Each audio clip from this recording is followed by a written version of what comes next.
നമസ്കാരം. ഇന്ന് നമ്മോടൊപ്പമുള്ളത് എറണാകുളം അങ്കമാലി അതിരൂപത ഭൂമി ഇടപാട് കേസിൽ കർദിനാൾ മാർ ജോർജ് ആലഞ്ചേരിക്കെതിരെ ആദ്യമായി കേസ് ഫയൽ ചെയ്യുകയും പിന്നീട് അതിൻ്റെ ഒരു യാഥാർത്ഥ്യം തിരിച്ചറിഞ്ഞപ്പോൾ പിതാവിനോട് മാപ്പ് ചോദിച്ച് വലിയൊരു മാതൃക പൊതുസമൂഹത്തിന് നൽകുകയും ചെയ്ത അഭിഭാഷകനായ അഡ്വക്കേറ്റ് പോളച്ചൻ പുതുപ്പാറയാണ്. എന്താണ് എറണാകുളം അങ്കമാലി അതിരൂപത ഭൂമി ഇടപാടിൽ യഥാർത്ഥത്തിൽ സംഭവിച്ചത്? ആരാണ് ഇതിലൂടെ സഭയുടെ മുഖം വികൃതമാക്കാൻ ശ്രമിച്ചത്? ഇതിനെക്കുറിച്ചെല്ലാം ഉള്ള ഒരു വെളിപ്പെടുത്തലുകളാണ് ഈ പ്രോഗ്രാമിൽ അഡ്വക്കേറ്റ് പോളച്ചൻ പുതുപ്പാറ നമ്മോട് പങ്കുവയ്ക്കുന്നത്. സാർ, ഈ പ്രോഗ്രാമിലേക്ക് എനിക്ക് പ്രത്യേകം സ്വാഗതം. സാറ്, അങ്ങൊരു അധ്യാപകനായിരുന്നു. ആ ഒരു അധ്യാപക ജോലി രാജിവെച്ച് അല്ലെങ്കിൽ അത് ഉപേക്ഷിച്ചിട്ടാണ് ഈ ഒരു നിയമരംഗത്തേക്ക് അല്ലെങ്കിൽ ഒരു അഭിഭാഷക വൃത്തിയിലേക്ക് അങ്ങ് കടന്നു വരുന്നത്. എന്തായിരുന്നു അതിനുള്ളൊരു സാഹചര്യം? എന്തായിരുന്നു? ഞാൻ അങ്കമാലി സെയിൻറ്റ് ജോസഫ്സ് ഹൈസ്കൂളിൽ അധ്യാപകനായിരുന്നു. ഈ അധ്യാപകനായിരിക്കുമ്പോൾ നമ്മുടെ സർക്കാർ ഉദ്യോഗസ്ഥന്മാരുടെ രാഷ്ട്രീയക്കാരുടെയൊക്കെ അഴിമതികൾ കണ്ട് ഈ അഴിമതികൾക്കെതിരായിട്ട് യുദ്ധം ചെയ്യണം, ഫൈറ്റ് ചെയ്യണം നിയമപരമായി എന്ന രീതിയിലാണ് ഞാൻ കൊച്ചിൻ യൂണിവേഴ്സിറ്റിയിൽ നിന്ന് LLB പാസ്സായി ഈവനിങ് കോഴ്സിൽ ചേർന്ന്. ദെൻ വോളണ്ടറി റിട്ടയർമെൻ്റ് എടുത്ത് ഞാൻ വക്കീലായി. കാരണം എനിക്ക് അതിനോടുള്ള ആ ഒരു അഴിമതിയോട് ഫൈറ്റ് ചെയ്യണമെന്നുള്ള ഒരു വലിയ ആഗ്രഹം കൊണ്ടാണ് ഞാൻ വോളണ്ടറി റിട്ടയർമെൻ്റ് എടുത്തത്. ഞാൻ എൻറോൾ ചെയ്യുമ്പോൾ തന്നെ മാധ്യമങ്ങൾ, അപ്പോൾ ആ സമയത്ത് തന്നെ ഞാൻ പല അഴിമതി കേസുകളും ചെയ്തിരുന്നു. മാധ്യമങ്ങൾ പോളച്ചൻ വക്കീൽ അഴിമതിക്കെതിരെ പോരാടാൻ ഗൗൺ അണിഞ്ഞു എന്ന പേരിൽ മനോരമ ന്യൂസ് ചാനലൊക്കെ എന്നെ കാണിച്ചിരുന്നു. അപ്പോൾ എനിക്കത് വലിയ പ്രചോദനമായിരുന്നു. ഞാൻ സർക്കാർ തലത്തിലുള്ള പല അഴിമതികളും പുറത്തു കൊണ്ടുവന്ന് അങ്ങനെ കേസ് നടത്തിക്കൊണ്ടിരിക്കുകയായിരുന്നു. ഞാനൊരു 60 വയസ്സായപ്പോഴാണ് എൻ്റെ നാട്ടിലെ പള്ളി പാരിഷ് കൗൺസിൽ അംഗമാവുകയും കുടുംബ യൂണിറ്റിൻ്റെ പ്രസിഡൻ്റ് ആകുകയും ചെയ്തത്. കാരണം പ്രായമായി, ഒന്ന് പള്ളിയോടൊക്കെ ഒന്ന് സ്പിരിച്വാലിറ്റി ഒന്നൊക്കെ അടുക്കാൻ എൻ്റെ സേവനം ഈ ആളുകൾക്കൊക്കെ ഉപയോഗിക്കാമെന്ന്. പക്ഷേ നിർഭാഗ്യവശാൽ ഉണ്ടായത്, ഞാൻ പള്ളിയിലെ ഈ കമ്മിറ്റിയിലൊക്കെ ചെന്ന് കഴിഞ്ഞപ്പോൾ അവിടെ വലിയ കണക്കുകളിൽ തട്ടിപ്പുകൾ നടക്കുന്നു. സ്തോത്ര കാഴ്ചയായി 15,000 രൂപ ഞായറാഴ്ച അച്ഛൻ വിളിച്ചു പറയും, സ്തോത്ര കാഴ്ച 15,000 രൂപ. പള്ളിയിലെ കണക്ക് വായിച്ചപ്പോൾ 1000 രൂപ. ഇതെന്താണ് ഈ 1000 രൂപയോ? അപ്പോൾ അച്ഛൻ പറയുകയാണ്, ഇത് മുഴുവൻ കണക്കെഴുതി കഴിഞ്ഞാൽ അരമനയ്ക്ക് 30% കൊടുക്കണം. അപ്പോൾ അത് പാടില്ല എന്ന് പറഞ്ഞപ്പോൾ ആളുകൾ പറയണം, അരമനയ്ക്ക് അങ്ങനെ കാശ് കൊടുക്കാൻ പറ്റുകയില്ല. അപ്പോൾ ഇതിവിടുത്തെ പാരമ്പര്യമാണ്, അങ്ങനെ 2 കണക്കാണ്. ഞാൻ പറഞ്ഞത് പറ്റുകയില്ല എന്ന് പറഞ്ഞു. ഈ വിവരം ഞാൻ ആലഞ്ചേരി പിതാവിനെ, നമ്മുടെ ആർച്ച് ബിഷപ്പിനെ അറിയിക്കണം. പിതാവുമായിട്ട് അന്ന് എനിക്ക് ഒരു പരിചയമില്ല. അദ്ദേഹത്തെ അറിയിച്ചതോടുകൂടി, അദ്ദേഹം ഇത് ചോദിച്ചതോടുകൂടി ഇവരെന്നെ ഈ പള്ളി കമ്മിറ്റിയിൽ നിന്നും ഈ പാരിഷ് കൗൺസിലിൻ്റെ യൂണിറ്റ് പ്രസിഡന്റ് സ്ഥാനത്ത് നിന്നും നീക്കം ചെയ്യാൻ ഉള്ള നടപടിയെടുത്തു. അപ്പോൾ ഞാൻ പിതാവിനെ സമീപിച്ചു. അപ്പോൾ എന്നെ അങ്ങനെ നീക്കം ചെയ്യാൻ പറ്റുകയില്ല എന്ന് പറഞ്ഞിട്ട് ഈ അച്ഛനും ആളുകൾ സമ്മതിക്കുന്നില്ല. അവസാനം ഞാൻ എറണാകുളം CJM കോടതിയിൽ സ്തോത്രക്കാഴ്ച തട്ടിപ്പിനെതിരായിട്ടൊരു കേസങ്ങ് ഫയൽ ചെയ്തു. അതോടുകൂടി അത് വലിയ വാർത്തയായി. അങ്ങനെയാണ് ഞാൻ ഈ ആലഞ്ചേരി പിതാവിനെ അറിയുന്നത്. എൻ്റെ വീട്ടിലേക്ക് ഈ പള്ളിയിൽ നിന്ന് ആളുകൾ ഒരു ധർണ നടത്തുകയൊക്കെ ചെയ്തു ഇതിൽ കേസ് പിൻവലിക്കാൻ വേണ്ടി. പക്ഷേ പിതാവ് ഇടപെട്ടെങ്കിലും ഈ വികാരിയൊന്നും അതിനകത്തൊന്നും വഴങ്ങിയില്ല. ഞാൻ അവസാനം ഞാൻ ചെയ്തൊരു കാര്യം, ഞാൻ പറഞ്ഞു, ഇവിടെ ഈ പള്ളിയിൽ 2 ഓഡിറ്റേഴ്സിനെ, നീ നിയമം അനുസരിച്ച് ഓഡിറ്റേഴ്സിനെ വെക്കുകയാണെങ്കിൽ ഞാൻ എൻ്റെ കേസ് പിൻവലിക്കാമെന്ന് പറഞ്ഞു. ഞാൻ 2 ഓഡിറ്റേഴ്സിനെ വെച്ചു, ഞാൻ കേസ് പിൻവലിച്ചു. ഞാൻ ഇനി ഈ പള്ളിയുടെ കൂടുതൽ കാര്യത്തിൽ അങ്ങോട്ടില്ല എന്ന് തീരുമാനിച്ചു. അങ്ങനെയൊക്കെ ഇരിക്കുമ്പോഴാണ് ഈ എറണാകുളം അങ്കമാലി അതിരൂപതയിൽ ഭൂമി കച്ചവടത്തിൽ ആലഞ്ചേരി പിതാവ് 10-20 കോടി രൂപ അപഹരിച്ചു എന്നും പറഞ്ഞിട്ട് ഈ വാർത്തകൾ സോഷ്യൽ മീഡിയയിൽ വരുന്നത്. അങ്ങനെ ഈ വാർത്തകളൊക്കെ കണ്ടു കഴിഞ്ഞപ്പോൾ ശരിയാണല്ലോ, ഇത് ഇത്രയും പണം നഷ്ടപ്പെട്ടിരിക്കുന്നു. ഞാൻ ആലഞ്ചേരി പിതാവിനെ വിളിച്ചു. അന്ന് അദ്ദേഹം ഹാർട്ട് ശസ്ത്രക്രിയ ചെയ്ത് ഇരിക്കുന്നൊരു സമയമാണ്. പിതാവ്, എന്താണ് പിതാവേ ഇത് കേൾക്കുന്നത്, ഇതിങ്ങനെ കാണുന്നല്ലോ? അപ്പോൾ പിതാവ് പറഞ്ഞു, അതൊന്നും പ്രശ്നമല്ല, അതൊക്കെ ഉടനെ തീരും, അതൊക്കെ പ്രശ്നമല്ല, അതൊക്കെ തീരുമെന്ന് പറഞ്ഞു. അത് എനിക്ക് തൃപ്തികരമായി തോന്നിയില്ല. അപ്പോൾ 10-20 കോടിയോളം രൂപ ഈ കച്ചവടത്തിൽ നഷ്ടപ്പെട്ടിരിക്കുന്നു എന്നാണ് വൈദികർ മുഴുവൻ പറയുന്നത്.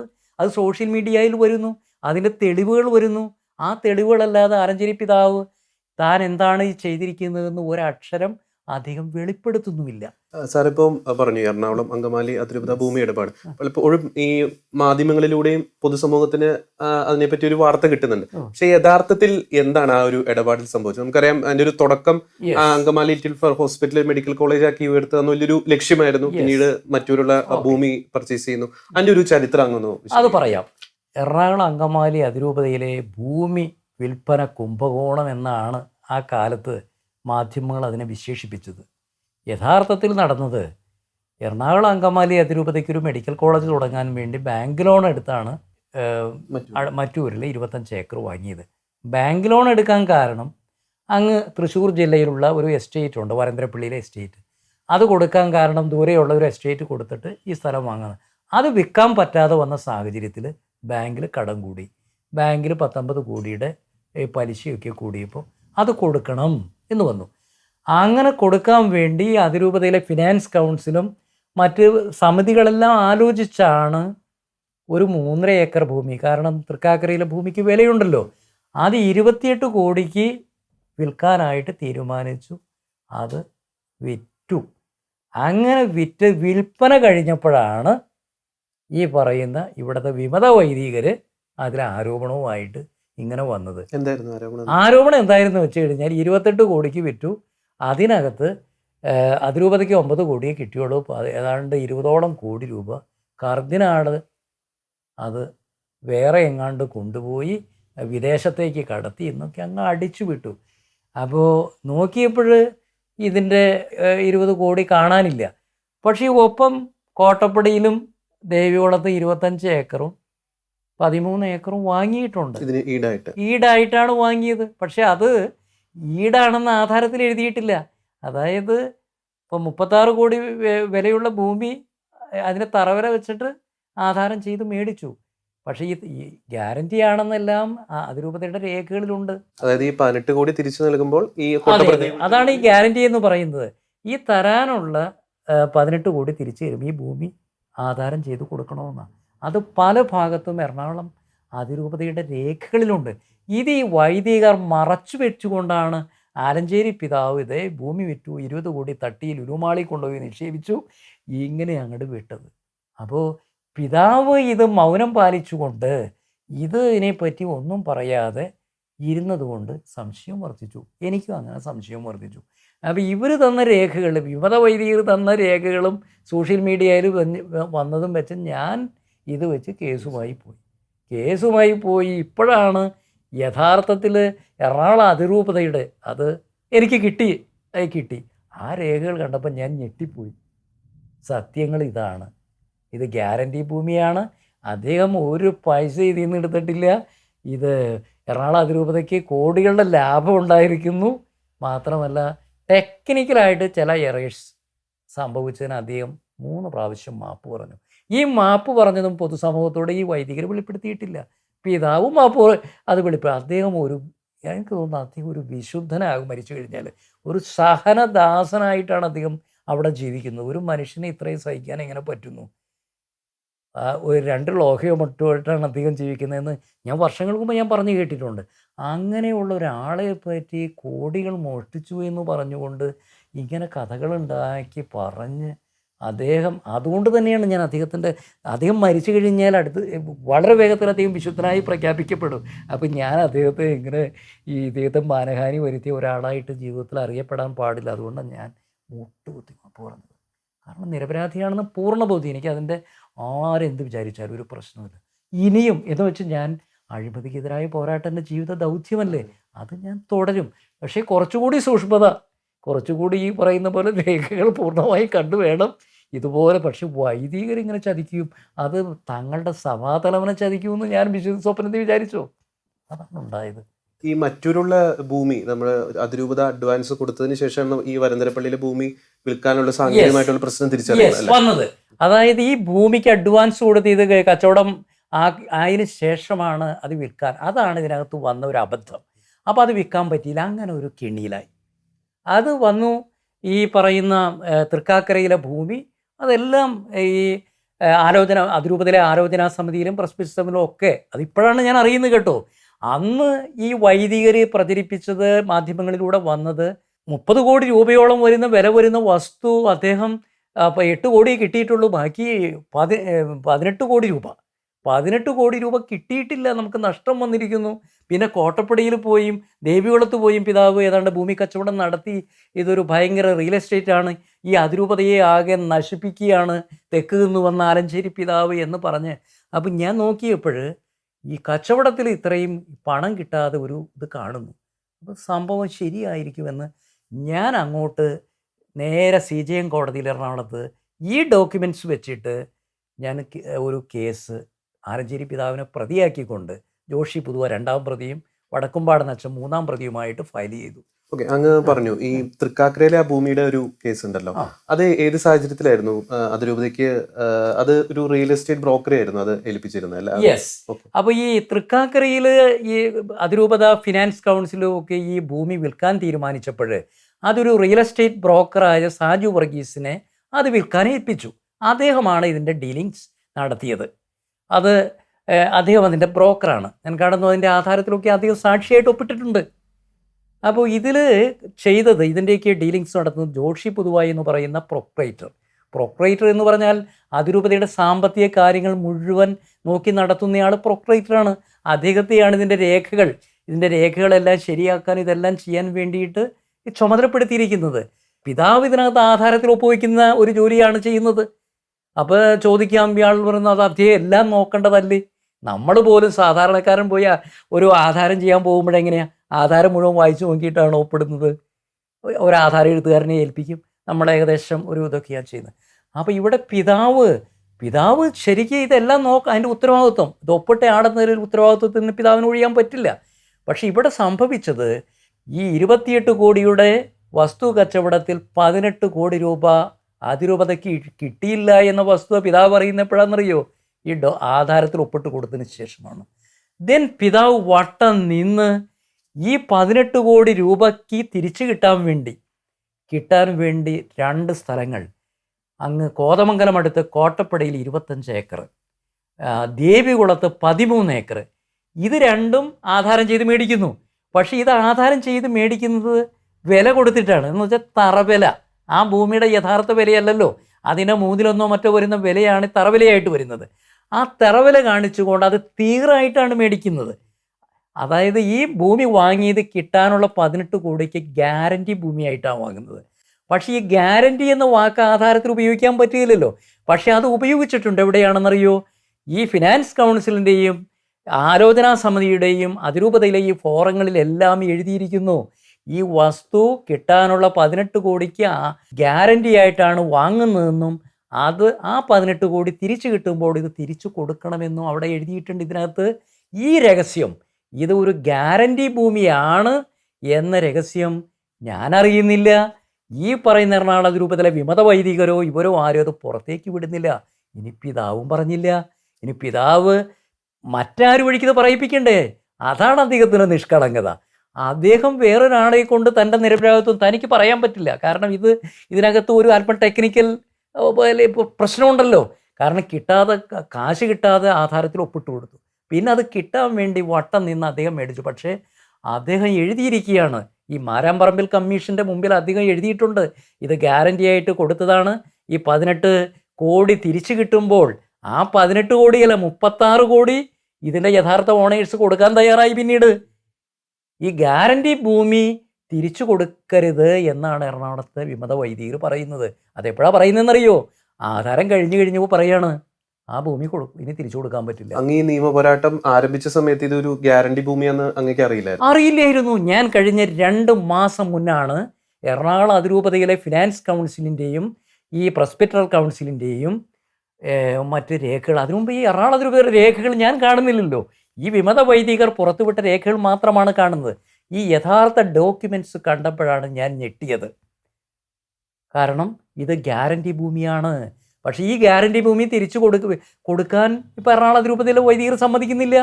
ആ ഭൂമിയുടെ വില എന്ന് പറഞ്ഞാൽ ഈ ആകെ കൊടുത്തിരിക്കുന്നത് 9 കോടി മറ്റുമാണ്. അതിനേക്കാൾ എത്രയോ ഇരട്ടി, 18 കോടി കിട്ടാനുള്ളതിന് 36 കോടി ഒരു കൊടുക്കാൻ തയ്യാറാണ് എന്നാണ് അവസാനം പറഞ്ഞത്. ഇപ്പം ഈ അടുത്തുള്ള അടുത്ത് ഈ 2 കിലോമീറ്റർ എൻ്റെ ഈ വീടിനപ്പുറത്തുള്ള ഈ 50 കോടി രൂപയോളം ചെലവ് ചെയ്ത് മേടിച്ച മറ്റൂരിലെ ഭൂമിയുണ്ടല്ലോ, ഇപ്പോൾ കൊടുത്തു കഴിഞ്ഞാൽ ഒരു 100-125 കോടി കിട്ടും. അതായത് ഇവിടെയൊക്കെയും എൻ്റെ ഈ വീടിരിക്കുന്ന ഈ സ്ഥലം ഒരു സെൻറ്റിന് 10 ലക്ഷം രൂപ വിലയുണ്ട്. അത് നാഷണൽ എയുടെ MC റോഡിൻ്റെ തൊട്ടടുത്താണ്. മിനിമം 25 ഏക്കറിന് 5 ലക്ഷം വെച്ച് കൂട്ടിയേ. അപ്പോൾ ഇത് ഈ ഭൂമി കച്ചവടം കൊണ്ട് നമ്മുടെ അതിരൂപതയ്ക്ക് നഷ്ടമുണ്ടായിട്ട് ലാഭമാണ്. ഈ കോട്ടപ്പടി ഭൂമിയും മറ്റ് ഭൂമിയും കൊടുത്തില്ലെങ്കിൽ പോലും അതിരൂപതയ്ക്ക് ഒരു നഷ്ടവുമില്ല. പക്ഷേ പിതാവിനെ അത് ധർമ്മസങ്കടത്തിലാക്കിയ ഒരു വലിയ ചതിവാണ് ഈ വൈദികർ. പിതാവ് ശരിക്കും അതിരൂപതയ്ക്ക് നഷ്ടം വരാതിരിക്കുക ആ ഭൂമി ഗ്യാരണ്ടി ഭൂമിയായിട്ട് തന്നെ. യെസ്, അതാണ് ഈ മാരാമ്പറമ്പിൽ കമ്മീഷന് മുമ്പിൽ പിതാവ് എഴുതി കൊടുത്തിരിക്കുകയാണ്. എൻ്റെ കയ്യിൽ അതിൻ്റെ കോപ്പിയുണ്ട്. അതായത് എനിക്ക് സാങ്കേതികമായി ഇതിനകത്ത് ചില നോട്ടപ്പിശകൾ സംഭവിച്ചു, എനിക്ക് ടെക്നിക്കലായി ചില തെറ്റുകൾ പറ്റി. പക്ഷേ സിവിലായിട്ടോ ക്രിമിനലായിട്ടോ രാജ്യനിയമങ്ങൾ ലംഘിക്കാൻ ഞാൻ ഉദ്ദേശിച്ചിരുന്നില്ല. എറണാകുളം അതിരൂപതയുടെ നന്മയ്ക്ക് വേണ്ടി മാത്രമാണ് ഞാൻ ഇങ്ങനെ ഇടപെട്ടത്. അതിൽ ഞാൻ നിർവ്യാജം ഖേദിക്കുന്നു എന്ന് എഴുതിയിട്ടുണ്ട്. ഖേദപ്രകടനം നടത്തിയിട്ടുണ്ട്. യെസ്, ഒരു സ്ഥലത്തല്ല 3 സ്ഥലത്ത്. ഈ മാരാമ്പറമ്പിൽ കമ്മീഷന്റെ മുമ്പിൽ അദ്ദേഹം ഈ ഖേദപ്രകടനം നടത്തി ഈ കാര്യം പറഞ്ഞിരിക്കുന്നു. പക്ഷേ കമ്മീഷൻ റിപ്പോർട്ട് അത് പറഞ്ഞിട്ടില്ല. അദ്ദേഹം സ്വന്തം കൈപ്പടയിൽ എഴുതിയിരിക്കുന്ന രേഖയിൽ പറയുന്നത് അദ്ദേഹത്തിന് തെറ്റുപറ്റിയത് ഈ കോട്ടപ്പടി ഭൂമി എന്നുള്ളത് സ്വന്തം കൈപ്പടയിൽ കോട്ടപ്പുറം ഭൂമി എന്ന് എഴുതിയേക്കുന്നത്, സ്വന്തം കൈപ്പടയിൽ എഴുതിയിരിക്കുന്ന. അതിലാണ് സ്വന്തം കൈപ്പടയിൽ എഴുതി എനിക്ക് ഇങ്ങനെ ഒരു തെറ്റു പറ്റി, അത് അതിരൂപതയുടെ നന്മയ്ക്ക് വേണ്ടി മാത്രമാണ് ഞാൻ ചെയ്തത്. പക്ഷേ ഇതൊക്കെ 2 മാസം മുന്നേ ഞാൻ കാണുന്നത്. കാരണം എറണാകുളം അതിരൂപതയുടെ ആലോചനാ സമിതിയുടെയൊക്കെ മിനിറ്റ്സ് എനിക്ക് കാണാൻ പറ്റുമോ? അത് കണ്ടപ്പോഴാണ് ഞാൻ ഞെട്ടിയത്. അപ്പോൾ ഈ വൈദികർ എന്നോട് പറയുന്നത് എന്താണെന്നറിയോ? വക്കീലെ, പിതാവ് പണമൊന്നും മോഷ്ടിച്ചിട്ടില്ല എന്ന് ഞങ്ങൾക്കറിയാം. പക്ഷെ പിതാവ് സോറി എന്നൊരു വാക്ക്, ഈ പെശകട് വന്നല്ലോ, ഒരു വാക്ക് സോറി എന്ന് പറഞ്ഞെങ്കിൽ ഞങ്ങൾ ഇതിനൊന്നും പോവില്ല. ശരിയല്ലേ? ഇതാണ് ഞാൻ വിശ്വസിച്ചത്. പക്ഷെ പിതാവ് സോറി എന്ന് പറഞ്ഞ് 3 സ്ഥലത്ത് എഴുതി വെച്ചിരിക്കുകയാണ്. ഇതാ ഇവർ വെളിപ്പെടുത്തിയിട്ടില്ല. ഇത് 3 സ്ഥലത്ത് അദ്ദേഹം പക്ഷെ വേറൊരു കാര്യമുണ്ട്, പിതാവിന് പരസ്യമായിട്ട് ഇത് വെളിപ്പെടുത്താൻ പറ്റുകയില്ല. കാരണം പരസ്യമായിട്ട് ഈ സാങ്കേതികമായ ചില തെറ്റുകൾ വന്നാൽ പരസ്യമായിട്ട് പറഞ്ഞാൽ അത് കോടതിയിൽ അഡ്മിഷനായി പോകും. പക്ഷേ അദ്ദേഹം മറ്റാളുകളെ കൊണ്ടും ഇത് പറയിപ്പിച്ചില്ല എന്നുള്ളതാണ് അദ്ദേഹത്തിൻ്റെ ഒരു നിഷ്കളങ്കത. അദ്ദേഹം ഇപ്പോഴും പറയുന്നത് സത്യം വെളിപ്പെടും. ഇപ്പോൾ പോളച്ചൻ തന്നെ എൻ്റെ അടുത്ത് വന്നില്ലേ, സത്യം ഇങ്ങനെ വെളിപ്പെടും. ഇതാണ് ആ നിഷ്കളങ്കനായ അദ്ദേഹം പറയുന്നത്. അപ്പോൾ ഈ 3 പ്രാവശ്യം അദ്ദേഹം ഖേദപ്രകടനം നടത്തിയിട്ടുണ്ട്. ഇത് അച്ഛന്മാർ പറയുന്നില്ല. പിന്നെ പിതാവിനെതിരെ പറയുന്ന ഒരു ആരോപണം, ഈ അതിരൂപത സമിതിയായിട്ടൊന്നും ആലോചിക്കാതെ പിതാവ് തന്നെ എടുത്തൊരു തീരുമാനമാണ്. അതിൽ യാതൊരു വാസ്തവമില്ല. കാരണം ഫിനാൻസ് കൗൺസിലിലെ യോഗങ്ങളുടെ എല്ലാം മിനിറ്റ്സ് ഉണ്ട്. ഫിനാൻസ് കൗൺസിലിൻ്റെ ഇതിനകത്തുണ്ട്. ആലോചന സമിതിയിലെ പ്രസ്ബിറ്റർ കൗൺസിലിൽ ഇത് 9.05 ലക്ഷത്തിന് ഓരോ സെൻറ്റും വിൽക്കാൻ തീരുമാനിച്ചിട്ടുണ്ട് എന്ന് പറഞ്ഞ് ഇത് ആവറേജ് ആണ് 9.05. അതിനകത്തൊന്നും തെറ്റുമില്ല. അപ്പോൾ ഇവർ പറയുന്നത്, നമ്മളൊക്കെ ആദ്യം വിചാരിച്ചത് ചില ഭൂമി അത് 10-30 ലക്ഷമൊക്കെ കിട്ടിക്കാണുമെന്ന്. അതല്ല, ആവറേജ് 9.05 അങ്ങനെ ഫിക്സ് ചെയ്തിരിക്കുകയാണ് ഈ പറഞ്ഞ ഫിനാൻസ് കൗൺസിൽ. അപ്പോൾ ഈ ആലോചിച്ചില്ല എന്നൊക്കെ പറയുന്നത്, ഈ ആലോചന സമിതി എന്ന് പറഞ്ഞാൽ 2 ബിഷപ്പുമാർ, ഈ പറയുന്ന വൈദികരൊക്കെ ഉള്ള സമിതിയിൽ ഇത് തീരുമാനം എടുത്തിരിക്കുന്നതാണ്. പക്ഷേ ഇതെല്ലാം ഇവർ മൂടി വെച്ചുകൊണ്ടാണ്, ഇതൊരു പവർ ഗെയിമാണ്. അതായത് ആലഞ്ചേരി പിതാവിനെ ഇവിടെ നിന്ന് പുറത്ത് ചാടിക്കണം. അപ്പോൾ ആദ്യം എടുത്തത് ഈ ഭൂമി കച്ചവടമാണ്. അപ്പം ഞാൻ അതിനകത്ത് ഇരയായിപ്പോയി. അത് കഴിഞ്ഞിട്ടാണ് ഇവർ കേസുമായിട്ടൊക്കെ വന്നത്. സാർ ഇത് തിരിച്ചറിഞ്ഞ ഒരു 2 മാസമായേ ഉള്ളൂ. ഞാൻ 2 മാസമായുള്ള എനിക്ക് ഈ ഡോക്യുമെൻറ്റ്സ് കാണാൻ എനിക്ക് ഭാഗ്യമുണ്ടായി. Original documents. വക്കീലായി ഞാൻ ഡോക്യുമെൻറ്റ്സ് കണ്ടാലല്ലേ, എനിക്ക് തെളിവ് കണ്ടാലല്ലാതെ എനിക്ക് വിശ്വസിക്കാൻ പറ്റുമോ?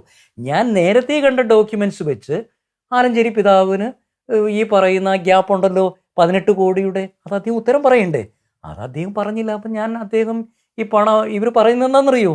പിതാവ് ഈ 18 കോടി കൊണ്ടുപോയിട്ട് ലുലു മാളിൽ നിക്ഷേപിച്ചു, അവിടെ വത്തിക്കാനിൽ അവിടെ പള്ളി വാങ്ങുന്നു, ഇതൊക്കെയാണ് പറഞ്ഞ് പ്രചരിപ്പിച്ചു കൊണ്ടിരുന്നത്. പക്ഷേ അദ്ദേഹത്തെ അറിയുന്ന പഴയ ആളുകളൊക്കെ എന്നോട് പറഞ്ഞിട്ടുണ്ട്, അദ്ദേഹം അങ്ങനെയുള്ള ആളല്ല, 2 ലോഹയായിട്ടൊക്കെ ജീവിച്ച വളരെ ലളിതമായിട്ട് ജീവിക്കുന്ന ആളാണ് എന്നൊക്കെയാണ്. അപ്പം എനിക്ക് ഞാൻ ഈ കേസ് കൊടുക്കുകയും ഇത്ര എതിർക്കുകയൊക്കെ ചെയ്തിട്ട് ഒരു വാക്ക് എനിക്കെതിരായിട്ട് പറയുകയോ എതിരായിട്ട് അതൊക്കെ ഞാൻ ഇങ്ങനെ എനിക്ക് അത്ഭുതം തോന്നിയിരുന്നു. എന്തുകൊണ്ടാണ് ഇദ്ദേഹം പ്രതികരിക്കാത്തത്, ഒന്നും എതിര് പറയാത്തത്? ഞാനൊക്കെ രൂക്ഷമായ ഭാഷയിൽ ഞാൻ പറഞ്ഞിട്ടുണ്ട്. കാരണം ഞാൻ മിനിമം അദ്ദേഹം ഒന്ന് രാജിവെച്ചിരുന്നെങ്കിൽ ഇതിൻ്റെ ഉത്തരവാദിത്വം ഏറ്റെടുത്ത്. പക്ഷേ എന്താ രാജിവെക്കാതിരുന്നറിയോ? ഇവരിങ്ങനെ പറഞ്ഞ് കള്ളക്കേസ് ഉണ്ടാക്കി കഴിഞ്ഞാൽ, അങ്ങനെ രാജിവെക്കാൻ പോയി കഴിഞ്ഞാൽ അത് ശരിയല്ലെന്ന് വിചാരിച്ച് കാണും. ഇത് രാജിവെച്ചില്ല. ഇപ്പം 2 മാസമായിട്ട് ഞാൻ സത്യം അറിഞ്ഞത്. ഞാൻ ശരിക്കും പറഞ്ഞാൽ ഇത് കഴിഞ്ഞിട്ട് ഞാൻ ഈ വീഡിയോകളിലൂടെ ഞാനിത് പറഞ്ഞു കഴിഞ്ഞിട്ടും ഞാൻ ആലോചിച്ചു, ഞാനിത് പറഞ്ഞാൽ പോരല്ലോ. ഞാൻ 3 വർഷമായിട്ട് ആലഞ്ചേരി പിതാവിനെ പിന്നെ വിളിച്ചിട്ടില്ല. ഞാൻ ഈ കഴിഞ്ഞ ഈ ദിവസമാണ് ഞാൻ പിതാവിനെ ഫോണിൽ വിളിച്ചു. 3 വർഷത്തിന് ശേഷം അതിനു മുമ്പ് എൻ്റെ പിതാവ് 40 ദിവസം മുന്നേ, അപ്പം ഞാൻ ഈ വീഡിയോകൾ ഇട്ടു തുടങ്ങിയപ്പോൾ അത് പിതാവ് സ്വാഭാവികമായിട്ട് അറിയുന്നുണ്ടാവും. എന്നെ പിതാവ് വിളിച്ചിട്ട് എൻ്റെ അപ്പൻ മരിച്ചപ്പോൾ അദ്ദേഹം എന്നോട് അപ്പൻ മരിച്ചവരൊക്കെ പറഞ്ഞ് അനുശോചനം അറിയിച്ചു. അതിനുശേഷവും ഞാൻ വിളിക്കാൻ പോയില്ല. കാരണം അദ്ദേഹം വലിയ തിരക്കുള്ള ആൾ. ഇതിന് ശേഷം കഴിഞ്ഞ ദിവസം എനിക്ക് തോന്നി, ഇദ്ദേഹം ഹാർട്ട് സർജറി കഴിഞ്ഞ ആളാണ്, ഇപ്പോൾ കോവിഡ് വന്നു, ഇങ്ങനെ ഇരിക്കുന്ന ആൾ അദ്ദേഹം ഇന്നിപ്പോൾ നാളെ എനിക്കാണെങ്കിൽ ഇത്രയും പ്രായമായി ഇരിക്കുന്നു, നാളെ അദ്ദേഹത്തിന് എന്തെങ്കിലും സംഭവിച്ചു കഴിഞ്ഞാൽ ഇത് തെറ്റാണ്, ഇത് കളവാണ്, ഇത് മുഴുവൻ തട്ടിപ്പാണ് എന്ന് ബോധ്യപ്പെട്ടിരിക്കുന്നു. ഞാൻ അദ്ദേഹത്തോട് ഇത് തെറ്റു പറയേണ്ടതല്ലേ? ഞാൻ പറയാൻ തീരുമാനിച്ചു. ഞാൻ അദ്ദേഹത്തെ ഫോണിൽ വിളിച്ചു. അത് വേണം, എനിക്കത് കാണണമെന്ന് പറഞ്ഞു. അദ്ദേഹം ചെല്ലാൻ പറഞ്ഞു. ഞാൻ ഒറ്റയ്ക്ക് അങ്ങ് പോയി, എൻ്റെ ഈ കാറിൽ അങ്ങ് പോയി.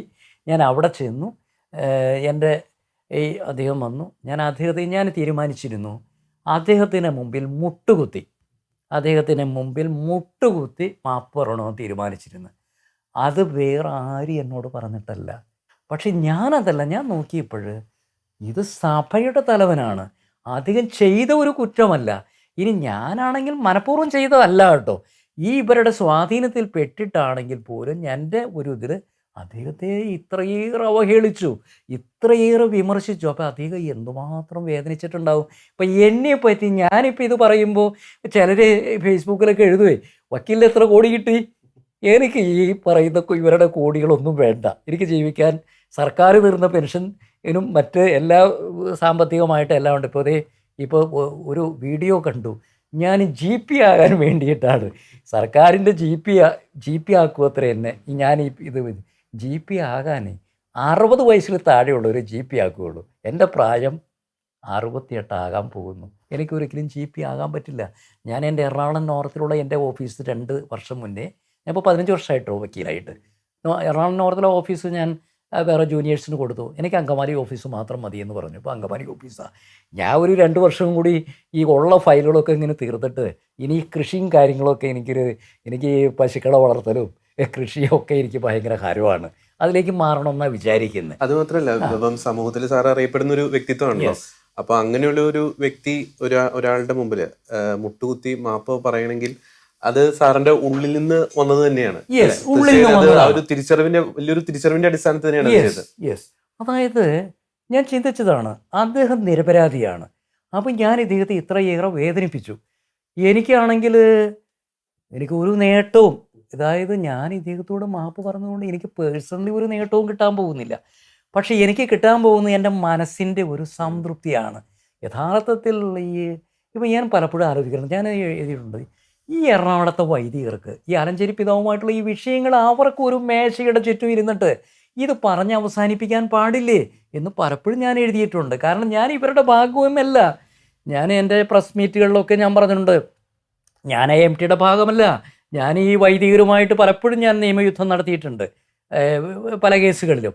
അപ്പോൾ ഇവർ എറണാകുളത്തെ വൈദികരൊക്കെ നല്ലവരുന്നു, ആലഞ്ചേരി പിതാവ് മോശമെന്നല്ല പറയുന്നത്. ആലഞ്ചേരി പിതാവ് മോശമായിട്ട് എന്നോട് വ്യക്തിപരമായിട്ട് ഒന്നും ചെയ്തിട്ടുമില്ല, ഇത്രയും പറഞ്ഞിട്ട്. പക്ഷേ ഇങ്ങനെ രേഖകളിൽ ഇത്രയും പണത്തിൻ്റെ മാറ്റം കാണുന്നു, അതുകൊണ്ട് ഞാൻ കേസ്. പക്ഷേ ഇത് വലിയ പിതാവിനെ വേദനിപ്പിച്ചില്ലേ? ഞാനിത് പറഞ്ഞതോടുകൂടി എനിക്ക് വലിയ ഒരു ശാന്തിയാണ് കിട്ടിയത്, വലിയ ഒരു ശാന്തി. അതായത് ഒരു സൈക്കോളജിക്കൽ, ഒരു മനഃശാസ്ത്രപരമായ അതൊരു സ്പിരിച്വൽ തലത്തിലേക്ക് വന്നാൽ അതല്ലേ ക്രിസ്തീയത എന്ന് പറയുന്നത്. നമ്മൾ ക്രിസ്ത്യാനി എന്ന് പറഞ്ഞു കഴിഞ്ഞാൽ നമ്മൾ ക്ഷമിക്കണം. അദ്ദേഹം എന്നോട് ക്ഷമിച്ചു.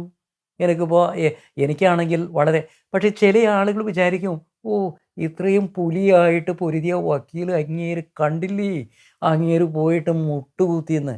നേരെ മറിച്ച് ഞാൻ ഈ മുട്ടുകുത്തി മാപ്പ് ചോദിച്ചില്ലായിരുന്നെങ്കിൽ ഇത്രയും എനിക്ക് സംതൃപ്തി കിട്ടില്ല. ഈ ഫോട്ടോ ഞാൻ ഇട്ടത് ചിലർ ഇപ്പോൾ ആരോ ചോദിച്ചേ, അപ്പോൾ സാറ് ക്യാമറാമാനെ കൊണ്ടുപോയിട്ടുണ്ടായിരുന്നു എന്ന്. ഞാൻ എൻ്റെ ഈ മൊബൈൽ ഫോണിലെടുത്ത ഫോട്ടോ, അത് ഞാനല്ല എടുത്തത്, ഒരു കൊച്ചച്ഛനെ വിളിച്ചു, അച്ചു ഒരു ഫോട്ടോ എടുക്കുക, അവിടെ അച്ഛന്മാരൊക്കെ ധാരാളം ഉണ്ടല്ലോ, വിളിച്ചു, അങ്ങേര് എടുത്തു തന്ന ഫോട്ടോയാണ്. അപ്പോൾ ഈ ഫോട്ടോ ഇടണോ വേണ്ടയോ എന്ന് ഞാൻ സംശയിച്ചു. ഈവൺ എൻ്റെ ഭാര്യ പോലും പറഞ്ഞു, ഇത് ഇടണോ, മോശമല്ലേ ഇങ്ങനെ മുട്ടുകുത്തി. ഞാൻ പറഞ്ഞു, എനിക്കതിലൊരു മോശം കേടുമില്ല, ഇത് മറ്റുള്ളവർക്കും ഒരു മാതൃകയാകണം. അത് തെറ്റ് ചെയ്താൽ മാപ്പ് പറയണം. തെറ്റ് ചെയ്ത് കഴിഞ്ഞാൽ എന്തുകൊണ്ട് നമുക്ക് മറ്റൊരാളെ വേദനിപ്പിച്ച് കഴിഞ്ഞാൽ അപ്പോൾ നമുക്കത് ഒരു ഹീലിംഗ് നമ്മുടെ മനസ്സിലുണ്ടാകും. അവർക്കുടെ മനസ്സിൽ ഇതുണ്ടാകും. എനിക്കിപ്പോൾ ഞാനിപ്പോൾ ഇപ്പോൾ നമുക്ക് ഈ കോവിഡ് കാലമൊക്കെ അല്ലേ, നാളെ ഞാൻ കണ്ണു തുറന്നൊന്നും വരില്ല. നമ്മുടെയൊക്കെ ഈ ജീവിതം എത്ര, ഞാനത് ഒന്നും പറയാൻ പറ്റില്ല. ഞാൻ ഈ വക്കീലായി എത്രയോ ഹെവി റിസ്ക് ഉള്ള കേസുകളാണ് ഞാൻ പലപ്പോഴും ഈ അഴിമതി കേസുകളും ഇതൊക്കെ ചെയ്യുന്നതെന്നറിയോ. അപ്പം ഞാൻ വിചാരിക്കാറുണ്ട്, എനിക്കെതിരായി എപ്പോഴാണ് ആക്രമണം വരുന്നത്. അതൊക്കെ രണ്ടും കൽപ്പിച്ച് തന്നെയാണ് നമ്മൾ കേസ് ചെയ്യുന്നത്. ഈവൺ VS അച്യുതാനന്ദന്, ഞാൻ വക്കീലായ ഉടനെ ചെയ്തൊരു കേസ് VS അച്യുതാനന്ദനെതിരായിട്ട് കേസ് കൊടുത്തിട്ടുണ്ടത്. കാരണം നിയമപരമായ ഒരു ഇത് കാണുമ്പോൾ ഞാൻ കയറി ഇതൊക്കെ എൻ്റെ പോക്കറ്റിൽ നിന്ന് കാശെടുത്തുകൊണ്ട് കോടതി പെട്ടെന്ന് ഡീസൽ അടിച്ച ഈ പോണത് മുഴുവൻ, അല്ലാണ്ട് നമുക്ക്. അപ്പോൾ എന്നാന്ന് വെച്ച് കഴിഞ്ഞാൽ ഈ കേസിൽ നിന്ന് കിട്ടുന്ന വരുമാനത്തിൻ്റെ 1% ദശാംശം പോലെ ഈ പബ്ലിക് ഇൻട്രസ്റ്റ് കേസുകൾക്ക് ചെലവഴിക്കും. അങ്ങ് ഈ ഇതുമായിട്ട് ബന്ധപ്പെട്ട് 2 കേസ്, ഒന്ന് എറണാകുളം CJMൽ വ്യാജ പട്ടയത്ത്, പിന്നെ ഹൈക്കോടതിയിൽ റിവിഷൻ. അതിന്റെ ഒരു ഭാവി എന്തായിരിക്കും? അതിന്റെ ഭാവി എന്ന് വെച്ചാൽ ഇപ്പോൾ CJM കോടതിയിൽ കൊടുത്ത, അതായത് നമ്മുടെ ഈ ഭൂമി കച്ചവടത്തിൽ തട്ടിപ്പ് കടന്നു എന്ന് പറഞ്ഞു കൊടുത്ത കേസിൽ ഞാൻ ഹൈക്കോടതി കൊടുത്ത റിവിഷൻ ഹർജി ഇപ്പോഴും അത് പെൻഡിങ് ആണ്. അപ്പോൾ അങ്ങനെ പെൻഡിങ് വന്നപ്പോൾ ഒരു രസം എന്നറിയോ, ഈ ഹൈക്കോടതിയിലെ ജഡ്ജിമാർ ഈ കേസ് എടുത്തിട്ട് അവർക്ക് പലർക്കും പിതാവ് നിരപരാധിയാണെന്ന് അറിയാം. അപ്പോൾ ഹിന്ദു ജഡ്ജിമാർ വരെയും പറയുന്നു, എന്താണ് ഈ പിതാവിനെ ഇങ്ങനെ പീഡിപ്പിക്കുന്നത്? പിതാവിനെതിരായിട്ട് ഒരു കാര്യത്തിൽ തന്നെ 9 കേസ്. എൻ്റെ കേസ് മാത്രമല്ല, വേറെ പലരും കൊടുത്തിരിക്കുന്ന, തൃക്കാക്കരയിൽ നിന്ന് ഒരു കേസ് വന്നിരിക്കും, 9 കേസ്. അതെ. അപ്പം എന്താണ് ഇദ്ദേഹത്തെ ഇങ്ങനെ പീഡിപ്പിക്കുന്നതെന്നാണ് ചോദിക്കുന്നത്. ഞാൻ അപ്പോഴും എൻ്റെ ബോധ്യത്തിൽ നിന്നുകൊണ്ടാണ്, എനിക്ക് എൻ്റെ കോടതി CJM കോടതി അത് ഡിസ്മിസ് ചെയ്ത് നീതിയല്ല എന്ന് ഞാൻ ഇപ്പോഴും വിശ്വസിക്കുന്നു. അത് ഹൈക്കോടതിയിൽ ഇപ്പോഴും ആ കേസിൽ 5 ജഡ്ജിമാർ ഇത് തള്ളിക്കളഞ്ഞത് പറഞ്ഞാലേ ഈ കേസ് ഞങ്ങൾക്ക് എടുക്കാൻ ബുദ്ധിമുട്ടാണെന്ന്. അതിൻ്റെ പുറകെ അപ്പം ഞാൻ ആദ്യം വിചാരിച്ചു ഇത് വലിയ സമ്മർദ്ദം കൊണ്ടാണെന്ന്. അതല്ല. അപ്പോൾ ഈ ജഡ്ജിമാർ ഓപ്പണായിട്ട് പറഞ്ഞു, എന്താ ഇദ്ദേഹത്തെ ഇങ്ങനെ പീഡിപ്പിക്കുന്നത്? അപ്പോൾ എന്ന് വെച്ചാൽ ഇദ്ദേഹം നിരപരാധിയാണെന്ന് അവർക്ക് വരെ അറിയാം. അപ്പോൾ ഇങ്ങനെ ഇരിക്കുമ്പോഴാണ് ഈ ഒറിജിനൽ രേഖകൾ കണ്ട്, ഒരു കാര്യം കൊണ്ടേ അവസാനം ഞാൻ കണ്ടത് ഈ വ്യാജരേഖ കേസാണ്. ഈ വ്യാജരേഖ കേസ് അതാണ് എന്നെ, അതായത് ഈ വ്യാജരേഖ കേസ് എന്ന് പറഞ്ഞാൽ ഞാൻ ആദ്യം ധരിച്ചിരുന്നത് ആലഞ്ചേരി പിതാവ് ഈ 10-20 കോടി കൊണ്ടുപോയിട്ട് ലുലു മാളിലും അവിടെയും റോമിലും ഒക്കെ നിക്ഷേപിച്ചു, കൈക്കൂലി കൊടുത്തു എന്ന് വിചാരിച്ചു. അതിൻ്റെ സ്ക്രീൻഷോട്ട് 30 പേജുകളിലായിട്ട് എടുത്ത രേഖ, അതിലെവിടെയോ എന്തോ ഒരു പേജായിട്ട് മിസ്പ്ലേസ് ചെയ്തപ്പോൾ അത് ഇവർ വ്യാജമായിട്ട് ഉണ്ടാക്കി അവസാനം അതുമ്മ കയറി വാദി പ്രതിയായി എന്നാണ് ഞാൻ ധരിച്ചിരുന്നത്. അതായത് ഇവര് വ്യാജരേഖ ഉണ്ടാക്കിയത് എന്തിന്റെ അടിസ്ഥാനത്തിൽ? അതായത് ഈ പിതാവ് കള്ളപ്പണം, ഈ ഭൂമി കച്ചവടത്തിലെ കാശ് അങ്ങേര് കൊണ്ടുപോയി എന്ത് ചെയ്തിരിക്കുന്നു? ലുലു മാളിൽ നിക്ഷേപിച്ചിരിക്കുന്നു. ലത്തീൻ ബിഷപ്പന്മാർക്ക് അധികം പാത്രിയർക്കീസാകാൻ ഓരോരുത്തർക്ക് 1-2 കോടി വെച്ച് കൊടുത്തിരിക്കുന്നു. ഇന്ന അക്കൗണ്ടിൽ പോലീസ് ഇൻവെസ്റ്റിഗേറ്റ് ചെയ്തപ്പോൾ എന്തായെന്നറിയോ, ഇങ്ങനെ ഒരു അക്കൗണ്ടുകളില്ല. ഇത് കംപ്ലീറ്റ് ഈ രേഖ A to Z വ്യാജനാണ്. അതായത് കമ്പ്യൂട്ടറിൽ ആദിത്യൻ എന്ന് പറയുന്ന പയ്യനെ കൊണ്ടേ, ഈ കമ്പ്യൂട്ടറിൽ അതിൻ്റെ ലീഗൽ ലാംഗ്വേജ് ആദിത്യൻ എന്ന് പറയുന്ന പയ്യനറിയില്ലല്ലോ. ഈ പറയുന്നതിനകത്ത് കേസിലെ 1-ാം പ്രതി എന്ന് പറയുന്ന ടോണി കല്ലൂക്കാരൻ എന്ന് പറയുന്ന അച്ഛൻ ഇവിടെ അടുത്തൊരു 3 കിലോമീറ്റർ അപ്പുറത്ത് ആനപ്പാറക്കാരനാണ്. ഈ കല്ലൂക്കാരൻ എന്ന് പറയുന്ന അച്ഛനാണ് ഇതിനകത്ത് 1-ാം പ്രതി. പയ്യനെ കൊണ്ട് ഉണ്ടാക്കിച്ചു എന്ന് പറയുന്ന അദ്ദേഹമാണ്. പിന്നെ 1-ാം പ്രതി അദ്ദേഹം. ഈ 2-ാം പ്രതിയായിട്ട് വരുന്നത് തേലക്കാട്ടച്ഛനാണ്. 3-ാം പ്രതി മാരാമ്പറമ്പിലച്ഛനാണ്. 4-ാം പ്രതി ഇതുണ്ടാക്കിയ ആദിത്യനാ. മാരാമ്പറമ്പിലച്ഛനല്ലേ കമ്മീഷന്റെ? അതെ, ഈ മാരാമ്പറമ്പിലച്ഛനാണ് ഈ മാരാമ്പറമ്പിൽ കമ്മീഷൻ ഉണ്ടാക്കിയ ആള്. പക്ഷെ അദ്ദേഹം ഈ പിതാവിൻ്റെ ആ ഖേദപ്രകടനം അദ്ദേഹം അത് നോട്ട് ചെയ്തിട്ടില്ല, പറഞ്ഞിട്ടില്ല. അപ്പോൾ ഈ കേസുണ്ടല്ലോ, വ്യാജരേഖ കേസ് എന്ന് പറയുന്ന പോലീസ് ചാർജ് ഷീറ്റ് കൊടുത്തു തൃക്കാക്കര കോടതിയില്. ഭൂമി ഇടപാടിലൂടെ പിതാവ് കള്ളപ്പണം സമ്പാദിച്ചു, അത് അവിഹിതമായ പല മേഖലകളിലും നിക്ഷേപിച്ചു എന്ന് വ്യാജമായിട്ട്. അതായത് ഇതിനകത്ത് ഈ കൊടുത്ത ബാങ്ക് അക്കൗണ്ട് ഒക്കെ വ്യാജനാണെന്ന് പോലീസ് അന്വേഷിച്ചപ്പോൾ ഇങ്ങനൊരു ബാങ്ക് അക്കൗണ്ടുകളില്ല, ഇങ്ങനെ ഈ പിതാക്കന്മാർക്ക് കൊടുത്തു എന്ന് പറയുന്ന ബാങ്ക് അക്കൗണ്ടുകളെല്ലാം വ്യാജനാണ് എന്ന് പറഞ്ഞാൽ ഈ അച്ഛന്മാർ, ഒരു സാധാരണക്കാരനാണ് ഇത് ചെയ്തതെങ്കിൽ ഈ 30 പേജ് ഇങ്ങനെ വ്യാജരേഖയുണ്ട്, അവൻ മാസങ്ങൾ ജയിലിൽ കിടക്കുമായിരുന്നു. ഇത് ഈ ഇപ്പോഴത്തെ സർക്കാർ 4 അച്ഛന്മാർ ജയിലിൽ വിട്ടാലുള്ള രാഷ്ട്രീയമായ കോൺസിക്വൻസ് ഓർത്തിട്ട് ജയിലിൽ വിട്ടില്ല എന്നാണ് ഞാൻ മനസ്സിലാക്കുന്നത്. അത്ര ഗൗരവമുള്ളൊരു കേസാണ്. ഇതിൻ്റെ ചാർജ് ഷീറ്റ് എൻ്റെ കയ്യിലെത്തി. കാരണം കോടതിയിൽ ചാർജ് ഷീറ്റ് വന്നാൽ നമ്മുടെ കൈ കിട്ടുമല്ലോ. അത് നോക്കിയപ്പോഴാണ് ഞാൻ ഞെട്ടിയത്. അതോട് കൂടിയിട്ടാണ് എനിക്ക് ഇവർ ഇത്രമാത്രം ഹീനമായ കാര്യങ്ങൾ ഈ വൈദികർ തങ്ങളുടെ സഭയുടെ തലവനെയല്ലേ, ഞങ്ങളെപ്പോലുള്ള അൽമായർ തോപ്പിക്കാൻ ഇതുവർ ചെയ്യുമെന്ന് എനിക്കറിയാം. പേഴ്സണലി എനിക്കറിയാം ഇവർ അൽമായർക്കെതിരായിട്ട് ഇങ്ങനെ ചെയ്യും. പക്ഷേ സഭാതലവനെതിരായിട്ട് ഇത് ചെയ്യുമെന്ന് ഞാൻ പ്രതീക്ഷിച്ചില്ല. ആ കേസിൽ ഇപ്പോൾ ചാർജ് ഷീറ്റ് കോടതി കൊടുത്തിരിക്കുന്നു. അവർ അതിൻ്റെ കമ്പ്യൂട്ടറുകൾ, ടെലിഫോൺ, ഇത് ഡിജിറ്റൽ തെളിവുകളെല്ലാം ഉണ്ട്. ആ കേസ് ശിക്ഷിക്കും എന്നുള്ള കാര്യത്തിൽ ഒരു സംശയമില്ല. പക്ഷേ ഇപ്പോഴും അവർ വൈദികരായിട്ടിരിക്കുകയല്ലേ, വേറെ ഇവരുടെ പേരിൽ നടപടി എടുക്കേണ്ടതല്ലേ. പക്ഷേ ഇതുവരെ പിതാവിന് അങ്ങനെ നടപടി എടുക്കണമെന്നൊന്നുമില്ല, ഒരു വിരോധമില്ല. അതൊക്കെ സത്യം തെളിഞ്ഞു വരും എന്ന് പറയുന്നു. അതാണ് ഇപ്പോൾ ഈ പിതാവിന് ഇപ്പം നമ്മൾ തെറ്റിദ്ധരിക്കാൻ ഇട വന്നതും അതുകൊണ്ടാണ്. അങ്ങ് പറഞ്ഞതുപോലെ ഈ ഭൂമി ഇടപാട് കേസിൽ സഭയുടെ ഒരു മുഖം പൊതുസമൂഹത്തിന് മുമ്പിൽ വികൃതമാക്കി. ഇപ്പം വൈദികരുടെ ഒരു കാര്യം അങ്ങ് പറഞ്ഞു. സഭയുടെ പുറത്തുള്ള ഏതെങ്കിലും ശക്തികൾക്ക് ഇതിൽ എന്തെങ്കിലും ഒരു പങ്കാളിത്തം ഉണ്ട്? അതായത് സഭയുടെ അതായത് ഒരു കാര്യം ശ്രദ്ധിച്ചു, ഞാൻ ഈ പ്രശ്നങ്ങളൊക്കെ ഇത് ഈ ചാനൽ ചർച്ചകളിലൊക്കെ വരുമ്പോൾ ആക്ച്വലി ആലഞ്ചേരി പിതാവോ സഭയോ ഒന്നും അതിലേക്ക് വക്താക്കളെ ഒന്നും വിട്ടിരുന്നില്ല. പക്ഷേ ഈ മാധ്യമങ്ങൾ വക്താക്കളായി തിരഞ്ഞെടുത്തത് കെന്നഡി കരിമ്പിൻകാല, 2 ബിനു ചാക്കോ. കെന്നഡി കരിമ്പിൻകാല അദ്ദേഹം എൻ്റെ സുഹൃത്താണ്. പക്ഷേ ഇവർ രണ്ടുപേരും ചാനലിൽ നിന്ന് പറയുമ്പോൾ ഉണ്ടാകുന്ന പ്രതികരണം ഇവരോട് രൂക്ഷമായിട്ട് ജനങ്ങൾ പ്രതികരിക്കുകയാണ്. കാരണം പിന്നെ ജനങ്ങൾ ധരിക്കുന്നത്, ഈ കെന്നഡിയെ പോലെയാണ് കർദിനാൾ. അതായത് ഇവരുടെ രണ്ടുപേരുടെയും പ്രതീകമായിട്ടാണ് കർദിനാളിനെ ആളുകൾ കാണാൻ തുടങ്ങി. അങ്ങനെ വന്നു. എന്നാൽ കർദിനാളോ സഭയോ അതായത് അതിന് ഉചിതമായ ആളുകളെ വിട്ടൂല്ല എന്ന് മാത്രമല്ല, ഇവർ സഭയുടെ വക്താക്കളാണെന്ന് പിതാവോ സഭയോ പറഞ്ഞില്ല, അതും പറഞ്ഞില്ല. അതാണ് ഏറ്റവും വലിയ ഒരു ദോഷം വന്നത്. എന്നിട്ട് ഈ ചാനലുകൾ ഇങ്ങനെ ഇത് ചെയ്തു. പക്ഷേ ഈ ചാനലുകൾക്കും ഈ 3 കൊല്ലത്തിൻ്റെ ഇടയിൽ വലിയ മാറ്റം വന്നു. ഇപ്പോൾ ഈ പട്ടയ കേസിൽ എൻ്റെ വെളിപ്പെടുത്തൽ, ഈ അവസാനത്തെ ഇത് വന്ന് വ്യാജപ്പട്ടയം ഉണ്ടാക്കിയെന്ന് പറഞ്ഞ് ഞാനാണല്ലോ കേസ് കൊടുത്തിരിക്കുന്നത്.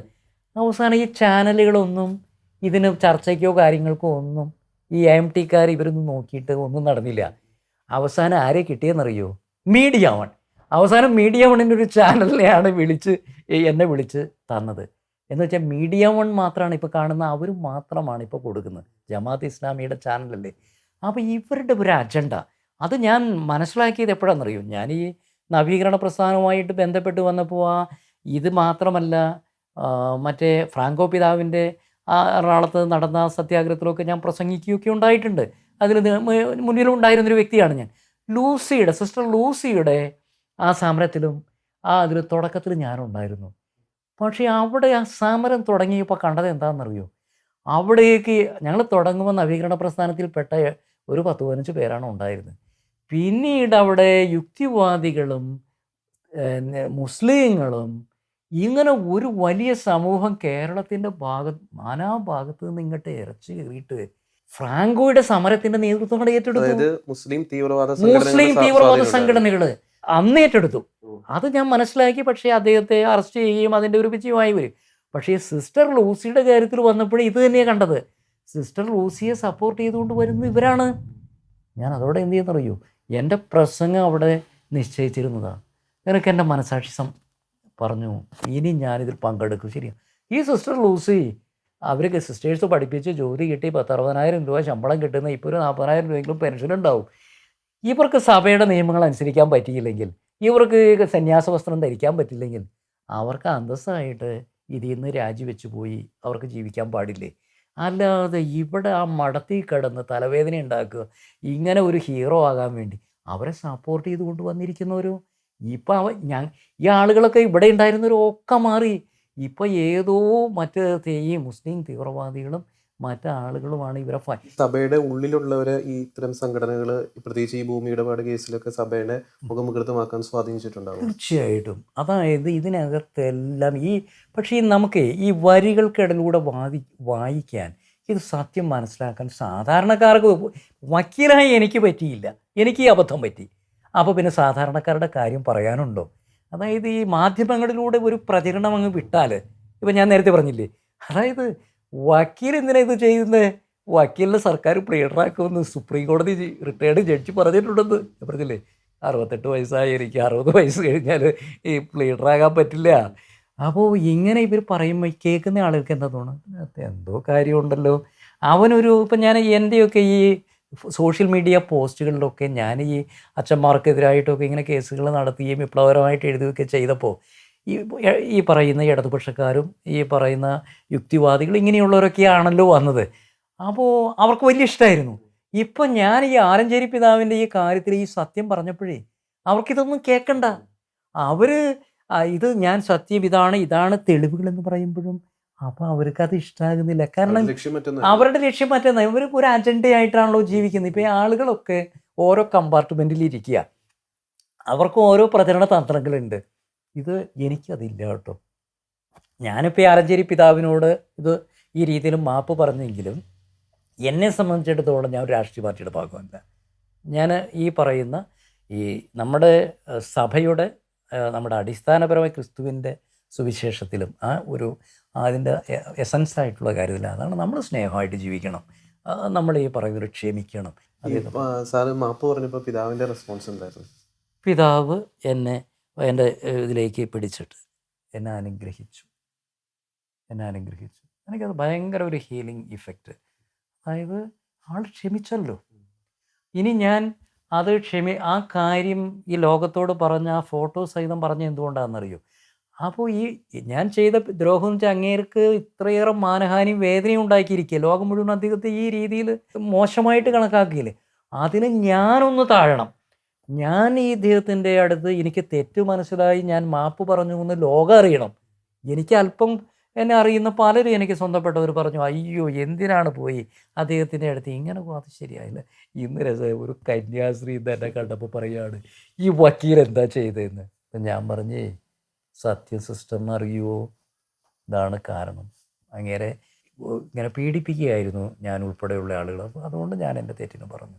ഞങ്ങൾക്ക് അതിനകത്ത് ഒരു മാനക്കേടും ഇല്ല എന്ന് പറഞ്ഞ് അവസാനിപ്പിച്ചു. നിലവിൽ കോടതികളിൽ ഇതുമായിട്ട് ബന്ധപ്പെട്ട് നിയമ പോരാട്ടങ്ങൾ നടക്കുന്നുണ്ട്. അതിൻ്റെ ഒരു ഭാവി എന്തായിരിക്കും? അതിൻ്റെ ഭാവി അപ്പോൾ ഞാൻ പറഞ്ഞല്ലോ, ഈ ആദ്യത്തെ ഭൂമി തട്ടിപ്പ് കേസിൽ ഹൈക്കോടതിയിൽ റിവിഷൻ ഹർജിയുണ്ട്.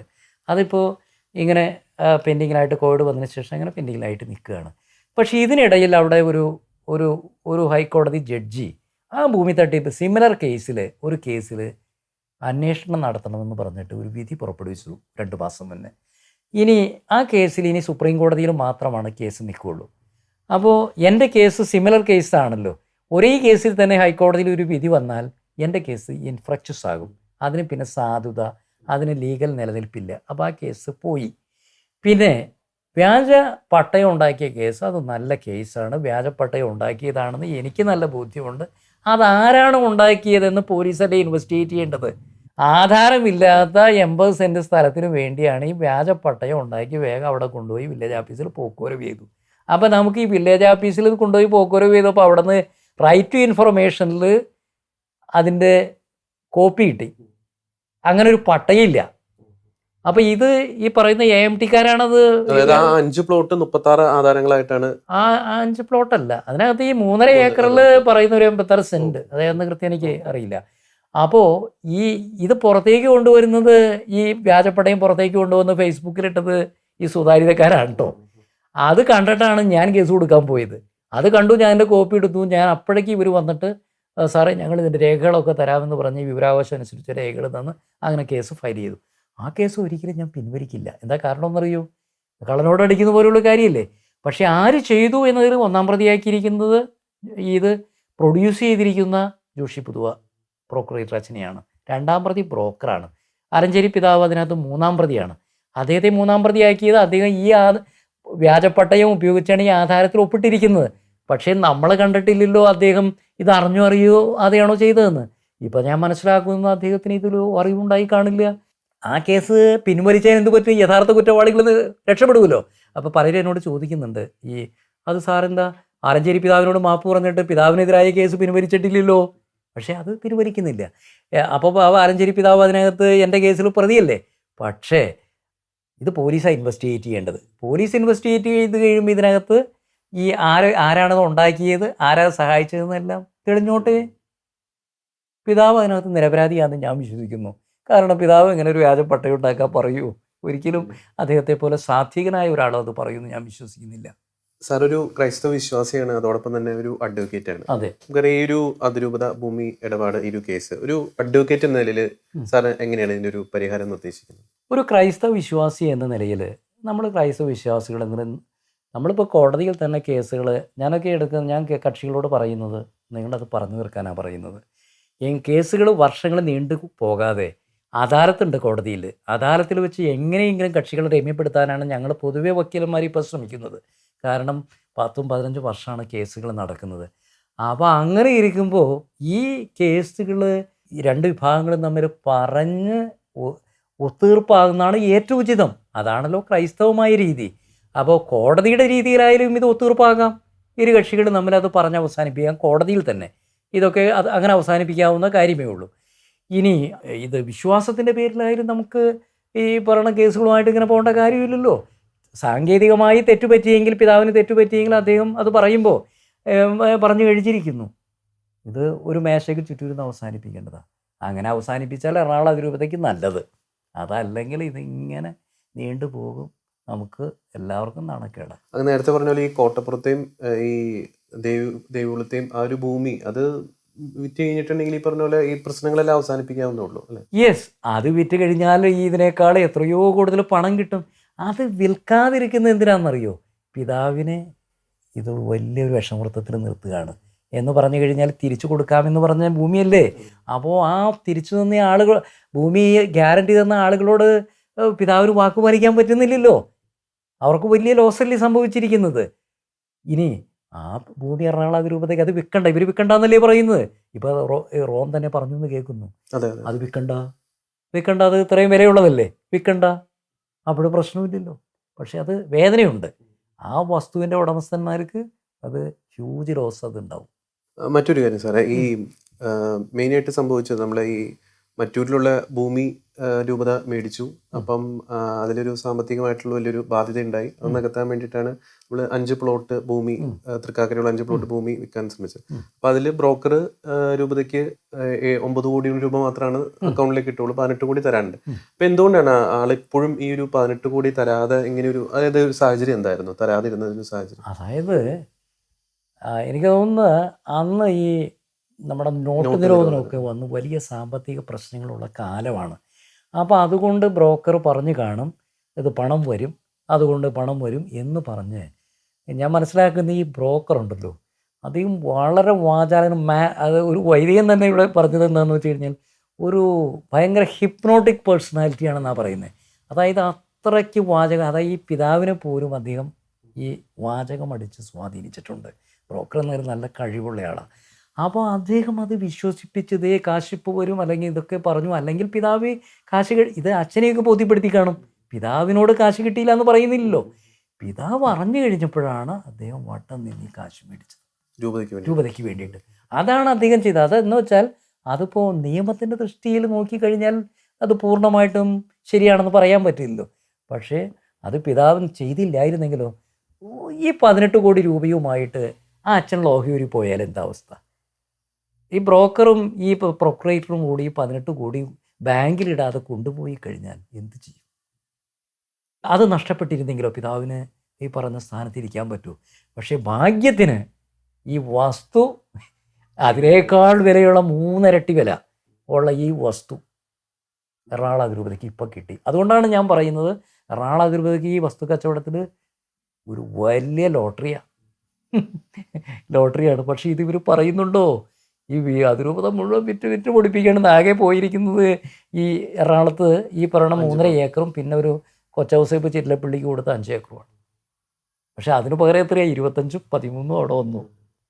ഈ ഭൂമി എന്ന് പറഞ്ഞാൽ 2 കിലോമീറ്റർ അപ്പുറത്ത് ഇതിനേക്കാൾ വാല്യൂ ഉള്ളത്, അതായത് MC റോഡിൻ്റെ അരിയില്ല, ഇതിപ്പോൾ നമ്മുടെ മഞ്ഞപ്ര റോഡ് എൻ്റെ അരിയിലല്ലേ, ഇതിനേക്കാൾ വാല്യൂ ഉണ്ട്. ആ ഭൂമി തന്നെ മറിച്ച് വിറ്റാൽ കിട്ടും, പക്ഷെ ഇവരിത് വിൽക്കാൻ സമ്മതിക്കില്ല.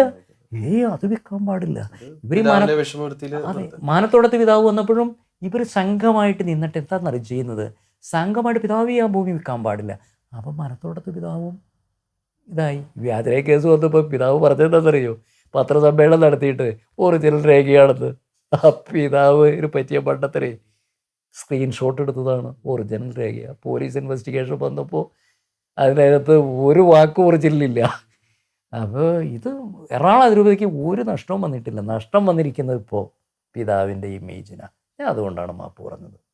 അതിൽ കൂടുതൽ ഇനി അതുകൊണ്ട് തന്നെ ഞാൻ ഈ ചെയ്ത ആ ഒരു കാര്യം ഞാൻ ബോധപൂർവം ഒരു ഇത് ചെയ്തതല്ല എങ്കിൽ പോലും ആളുകൾക്ക് ഇപ്പോൾ ബാഹ്യമായിട്ട് ഇപ്പോൾ ചിലർക്കൊക്കെ തോന്നും, വക്കീൽ മാപ്പ് പറഞ്ഞ വക്കീലാണ്. എനിക്ക് അതിനകത്ത് ഒരു മാനക്കേടും ഇല്ല. കാരണം അതല്ലേ നമ്മളത് കുമ്പസാരിക്കണെന്തിനാ? നമ്മൾ ക്രിസ്ത്യാനികളെന്ന് നമുക്ക് തെറ്റുപറ്റിയതുകൊണ്ടല്ലേ നമ്മൾ കുമ്പസാരിക്കുന്നത്. അപ്പോൾ അതുപോലെ തന്നെ ഒരു പരസ്യ കുമ്പസാരമായിരുന്നു ആയിട്ട് ഞാൻ കണക്കാക്കുകയാണ്. കാരണം സാറിനെ സംബന്ധിച്ചിടത്തോളം ഈ ഒരു ഗവൺമെന്റ് ജോലി അഴിമതിക്കെതിരെയുള്ള പോരാടാൻ വേണ്ടി ആ ഗവൺമെന്റ് ജോലി ഉപേക്ഷിച്ച് അഴിമതിക്കെതിരെയുള്ള ഒരു പോരാട്ടത്തിൽ നിലനിൽക്കുന്ന ഒരു വ്യക്തിയാണ്. അങ്ങനെ ഒരാള് അതിനൊരു സത്യം തിരിച്ചറിഞ്ഞപ്പോൾ പിതാവിന് മാപ്പ് പറഞ്ഞത് അത് വലിയൊരു കാര്യം തന്നെയാണ്, പൊതുസമൂഹത്തിന് വലിയൊരു മാതൃക തന്നെയാണ്. അതിപ്പോൾ ലക്ഷക്കണക്കിന് ആളുകൾ ഇപ്പോൾ ഈ വാർത്ത കണ്ട് അതിനകത്ത് എഴുതിക്കൊണ്ടിരിക്കുന്നതൊക്കെ ഒത്തിരി എന്നെ ദൈവം അനുഗ്രഹിക്കുന്നു എന്ന് പറഞ്ഞിട്ട് എനിക്ക് ഇത് പറഞ്ഞിട്ടാ. ഈ എറണാകുളം ഗ്രൂപ്പത്തിൽ ഈ പറഞ്ഞ കുറച്ച് ഈ വിമതരായിട്ടുള്ള ആളുകൾ മാത്രമാണ് അതിനകത്ത് വക്കീലിന് എത്ര കോടി കിട്ടി, അല്ലെങ്കിൽ GP ആകാൻ വേണ്ടിയിട്ടാണോ, എന്തൊരു വക്കീലാണ് എന്നൊക്കെ പറയുന്നത്. ഞാനത് അതിന് മറുപടി പോലും പറയില്ല. കാരണം ഇത് ഒരു കാര്യത്തിന് എല്ലാവരെയും നമുക്ക് മനസ്സിലാക്കാനും പോലും ഈ മനസ്സിലാക്കാത്ത ആളുകളോട് പറഞ്ഞിട്ട് കാര്യമില്ല. ഇപ്പോഴും ഈ ഭൂമി വ്യാജരേഖ എന്തുട്ടാ, ഈ പറയുന്ന വ്യാജപ്പട്ട, ഇതൊന്നും സാമാന്യ ജനത്തിനൊന്നും അറിയില്ല. അതാണ്. പിന്നെ ഈ മാധ്യമങ്ങൾ ഇങ്ങനെയുള്ള എഡ്യൂക്കേഷൻ കൊടുക്കുമ്പോഴാണ് മനസ്സിലാകുന്നത്. എറണാകുളം അങ്കമാലി അതിരൂപത ഭൂമി ഇടപാടിൽ എന്താണ് യഥാർത്ഥത്തിൽ നടന്നത്? ആരൊക്കെയാണ് സഭാ നേതൃത്വത്തിന്റെ മുഖം വികൃതമാക്കാൻ, സഭാ നേതൃത്വത്തെ അധിക്ഷേപിക്കാൻ പ്രവർത്തിച്ചത് എന്നതിനെപ്പറ്റി ചില നിർണായക വെളിപ്പെടുത്തലുകളാണ് അഡ്വക്കേറ്റ് പോളച്ചൻ പുതുപ്പാറ നാമുമായി പങ്കുവച്ചത്. സാർ, അങ്ങയുടെ വിലയേറിയ സമയം ഷെക്കേന ടെലിവിഷന് പങ്കുവച്ചതിന് എനിക്ക് ഒത്തിരി നന്ദി. Thank you sir.